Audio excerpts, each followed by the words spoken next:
भारतीय वायुसेना न केवल युद्ध के समय देश की सीमाओं की रक्षा का कर्तव्य निभाती है, बल्कि प्राकृतिक आपदाओं के समय भी आगे आकर देश के नागरिकों के प्राणों की रक्षा करती आई है।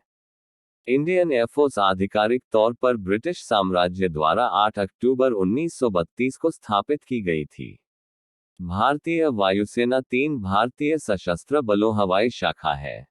आईएएफ का प्राथमिक मिशन संघर्ष के समय में भारतीय हवाई क्षेत्र को सुरक्षित रखना है। हवाई गतिविधियों का तत्परता और प्रतिबद्धता के संचालन करना है।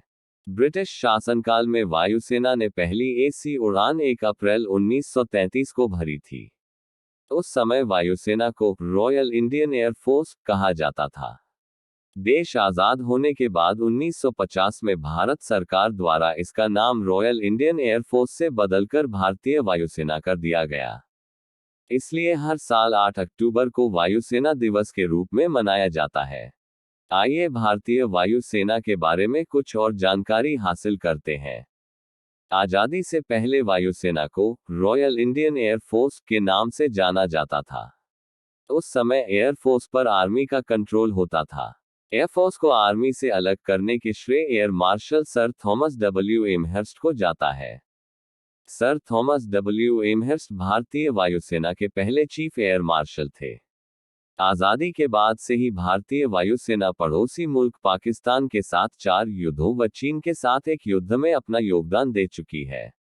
अब तक इसने कई बड़े मिशनों को अंजाम दिया है, जिनमें ऑपरेशन विजय, गोवा का अधिग्रहण, ऑपरेशन मेघदूत, ऑपरेशन कैक्टस व ऑपरेशन पुमलाए शामिल है।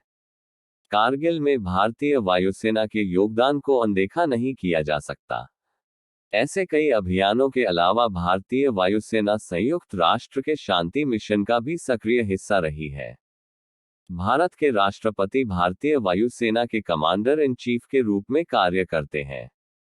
वायुसेनाध्यक्ष एयर चीफ मार्शल एसीएम एक 4 सितारा कमांडर हैं जो वायुसेना का नेतृत्व करते हैं। भारतीय वायुसेना में किसी भी समय एक से अधिक एयर चीफ मार्शल सेवा में कभी नहीं होते। इंडियन एयरफोर्स को दुनिया की चौथी सबसे बड़ी ऑपरेशनल एयरफोर्स का दर्जा दिया गया है। भारत से आगे सिर्फ अमेरिका, चीन और रूस है। इंडियन एयरफोर्स का मोटो नभम स्पर्श दीप्तम है, जिसका अर्थ है touch the sky with glory. Indian air force ने अपना यह आदर्श वाक्य भगवद गीता के 11वें अध्याय से लिया है। उत्तर प्रदेश के गाजियाबाद में स्थित हिंडन एयरफोर्स स्टेशन पूरे एशिया का सबसे बड़ा एयरबेस है। यह दुनिया में 8वां सबसे बड़ा भी है। भारतीय वायुसेना के बेड़े में हाल ही में राफेल विमान को शामिल किया गया है। यह विमान परमाणु हथियार ले जाने में सक्षम है और अधिकतम 2222 किलोमीटर प्रति घंटा की गति से उड़ान भर सकता है। तकनीक में उन्नत यह विमान हवाई निगरानी, ground support, in depth strike, anti ship strike और परमाणु अभियानों को अंजाम देने में दक्ष है। इसमें मल्टी मोड रडार लगे हैं। राफेल 1 मिनट में 60,000 फुट की ऊंचाई तक जा सकता है।